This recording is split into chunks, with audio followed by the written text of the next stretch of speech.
Ano ho ang hawak ng komite na may nagpapatunay na totoo pong merong unexplained wealth ang BP? Right now, Manong Ted, no? Ang hawak lang natin ay yung naging manifestation ni Congressman Ridon.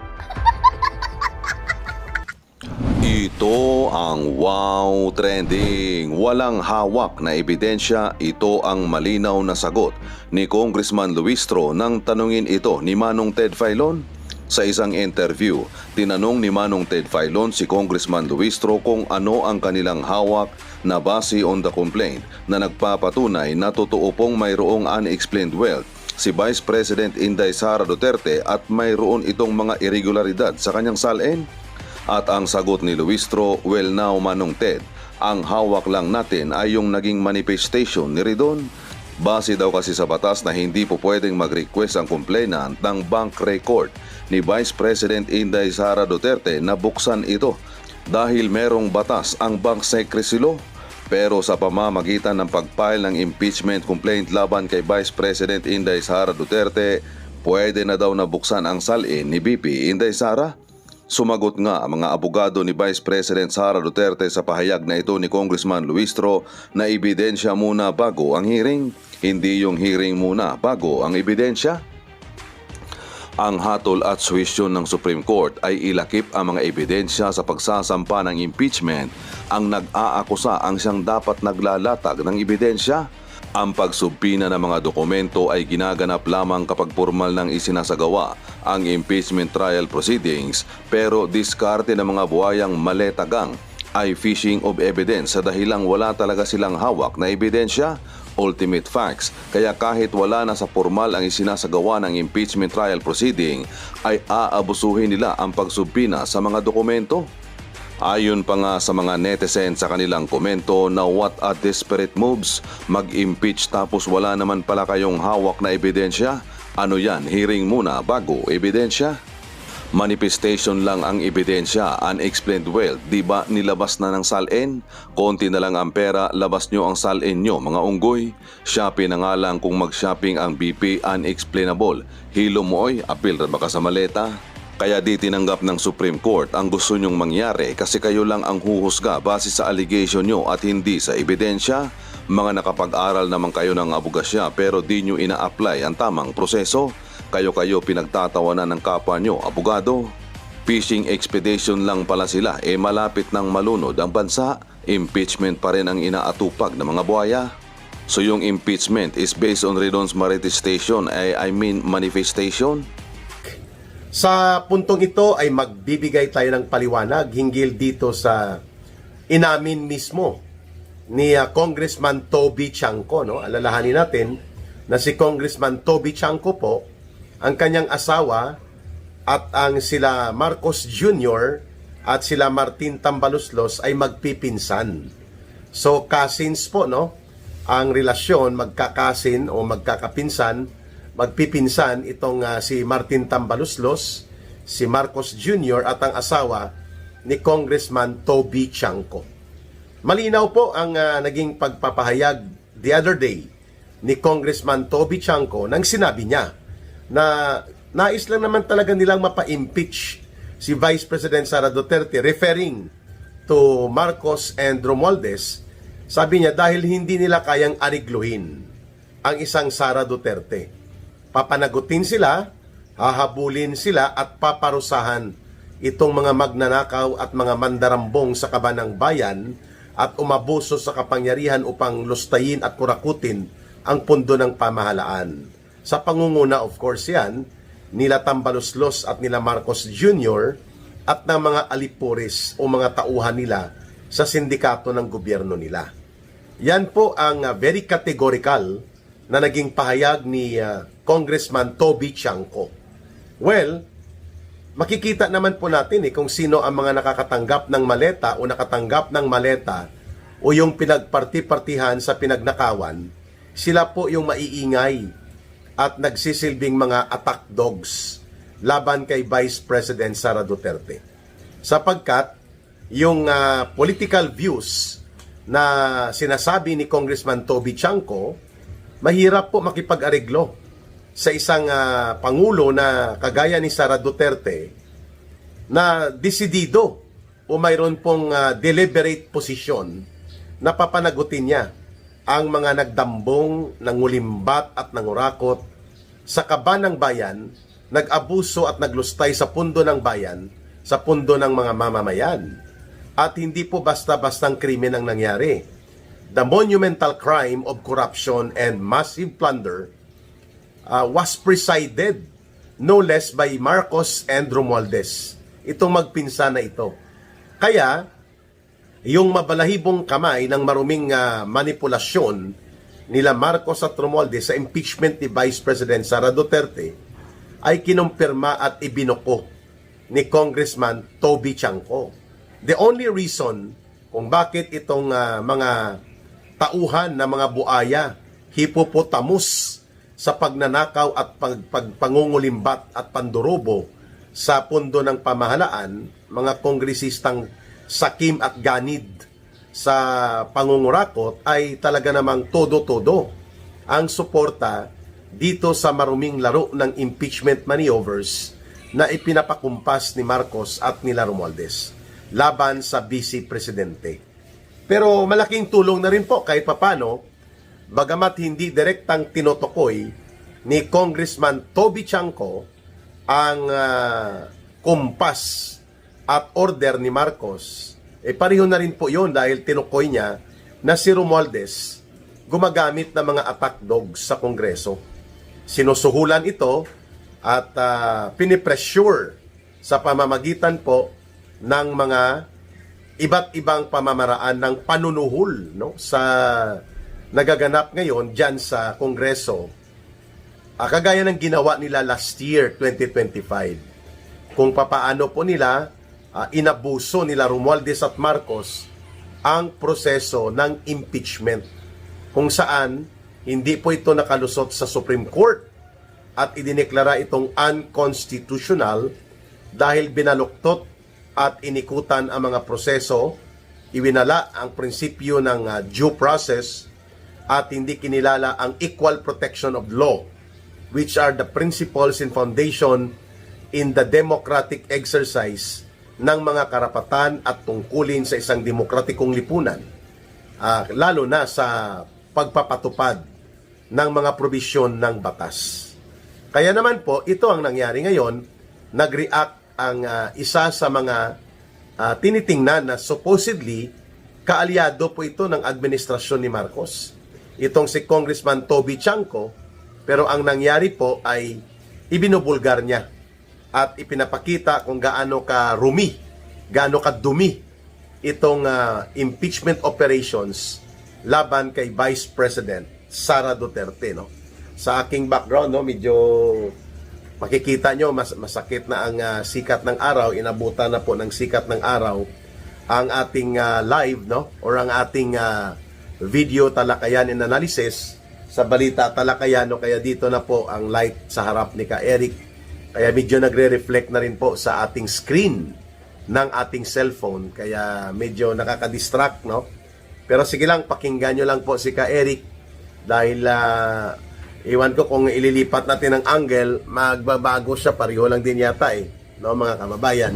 Mag-move lang ako ng konti kasi natatanamaan yung screen natin ng ilaw ng pagsikat ng araw, pero tiyagain na lang natin ito kasi nakapagsimula na po tayo. Pangalawa po, mayroon din na panawagan si Congressman Igay Erese na ibunyag na po, mga kababayan, itong tinatawag na mga kabulastugan hinggil po sa paggamit ng Kongreso upang muli na namang umatake sa mga karapatan ni Vice President Sara Duterte. At gamitin ito para pagtakpan ang totoo na issue ng malawakang korupsyon at malakihang pandarambong na nagaganap at naganap sa ilalim po ng administrasyon ni Ginoong Marcos. Okay.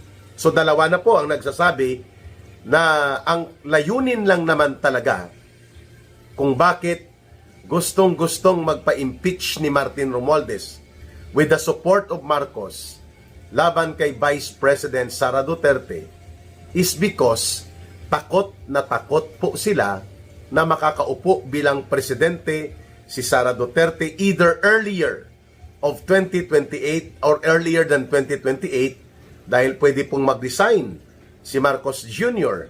due to incapacity, incompetence, or sa kanyang konsyensya na hindi na niya kayang pamunuan pa ang gobyerno. He can resign. And anytime, Sara Duterte as the constitutional standby president can take over sa mapayapang pamamaraan.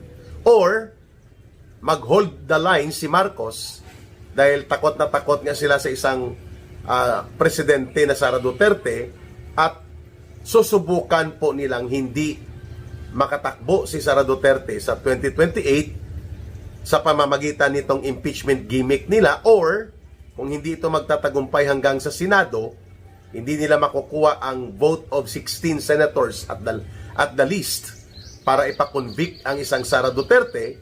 So ang gagawin nila ay magbubuo sila ng panibagong kampanya at disenyo kung papaano mapipigilan ang pagiging presidente ni Sara Duterte. And it will take COMELEC, no, para mag-manipulate ng elections in favor sa gustong mangyari nila Martin Tambaloslos at nila Marcos.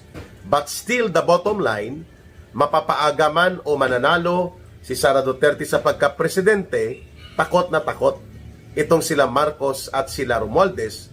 The reason na hindi nila kayang mapapayagan ang isang pangyayari na ikakaresulta ng pagkakaroon ng another Duterte at the leadership of the government, kung saan mukhang hindi nila mapipigilan na mananalo pa rin ang isang Sara Duterte bilang magiging Pangulo ng Pilipinas. Dahil nakikita natin ang survey, mga kababayan, lugmok at lagapak si Marcos, -9. Sa GMA News Network and DZWB direct survey sa mga mamamayan, umaalagwa po si Sara Duterte, no? Almost 30% ang positive percentage ni Sara Duterte sa trust and approval rating. Si Marcos, -9. Below zero. So makikita natin talaga na the people already reject Marcos. Itinatakwil po ng taong bayan si Ginoong Marcos sa kadahilan ng incompetent bilang maging Pangulo. Pangalawa, hindi niya kaya pamunuan ang gobyerno sa tamang direksyon. Pangatlo, siya po ang itinuturong mastermind kasabwat si Romualdez dito sa malakihang pangungulimbat sa kaban ng bayan at pagkakaroon ng iskandalo ng massive plunder and systematic corruption. Mantakin ninyo sa flood control projects alone, mga 1.4 trillion pesos po ang nakulimbat na pondo ng sindikato nila Marcos at Romualdez at ng mga tauhan nila. Ayon po ito sa salaysay ng mga nakakaalam direkta sa kanilang sindikato na operations, kagaya po ni Ginoong Saldico at ng kanyang mga tauhan at iba pang mga testigo. So ito po ay confirmatory declaration lamang on the part of Congressman Toby Chanco kung bakit sinabi niya that another presidency of a Duterte in the persona of Sara Duterte ay talagang nanginginig sa takot itong sila Martin Tambaloslos, sila Marcos Jr., kasama na po dyan kahit hindi siya direktang pinangalanan ni Toby Chanco, sila Sandro Marcos, ito pong sila Stella Kimbo, ito sila Dong Gonzales, ito mga gang of 6 plus 4, ito mga contractors na ginamit ang Kongreso para hut-hutin, sip-sipin at ubusin ang pundo ng pamahalaan at ang kaban ng bayan to the detriment and to the grave disadvantage of the people. Kaya naglugmok po ang ekonomiya, gumagapang ang kabuhayan ng mga mamamayan, because all of this bumabalik po sa malawakang pangungurakot at pangungulimbat na nangyayari at nangyari sa ilalim ng gobyerno ni Marcos at Romualdez. And because of that, nakikita natin na gagawin po nila Marcos at Romualdez ang lahat ng hakbang mapipigilan lamang ang pag-angat bilang Pangulo ng Republika ng Pilipinas ang isang Sara Duterte. It was very formidable for the Vice President to declare na tatakbo siyang Pangulo at sinabi niya, ipapasiguro niya na may mananagot ang mga nasasangkot at naging bahagi ng mga paglulustay at pagnanakaw sa pundo ng pamahalaan, sa kaban ng bayan at umabuso ng kanilang kapangyarihan para magnakaw at magpayaman. Very categorical po ang ganong deklarasyon ng Vice Presidente, kaya sabi ni Congressman Toby Chanco, 1 million times, no, in an attempt on the part of Congressman Toby Chanco to emphasize 1 million times hindi nila maaariglo ang isang Sara Duterte. Kaya gusto nilang ipa-impeach. Maraming salamat sa ganitong uri ng pagbubulgar at sana makikita ito ng mga may natitira pang matitinong pag-iisip sa Senado. Sapagkat alam natin na kailangan lang po ni Martin Tambaloslos at nila Marcos Jr. ng mga 108 signatories na pipirma ng mga kongresista anytime in the month of April or in the month of May. Magpapatawag sila ng kapulungan nila at iaakyat na nila ang articles of impeachment na kanilang binaluktot na naman laban kay Vice President Sara Duterte. But when the impeachment complaints nila na gawa-gawa at kanilang binaluktot at ipinilit, aakyat yan sa Senado. And now the ball of decision will be at the hands of the Senate. At naniniwala po tayo sa kasalukuyan na wala po silang numero na hawak na 16. The most that they can have at the Senate, 7. Sino yon ang pwedeng bumoto na sigurado tayong ipapatanggal talaga nila si Sara Duterte dahil mga ambisyuso at nag-aakto na rin na special agents bilang mersenaryo at bayaran ni Marcos at nila Romualdez. Sa Senado, number 1 si Tuta Soto,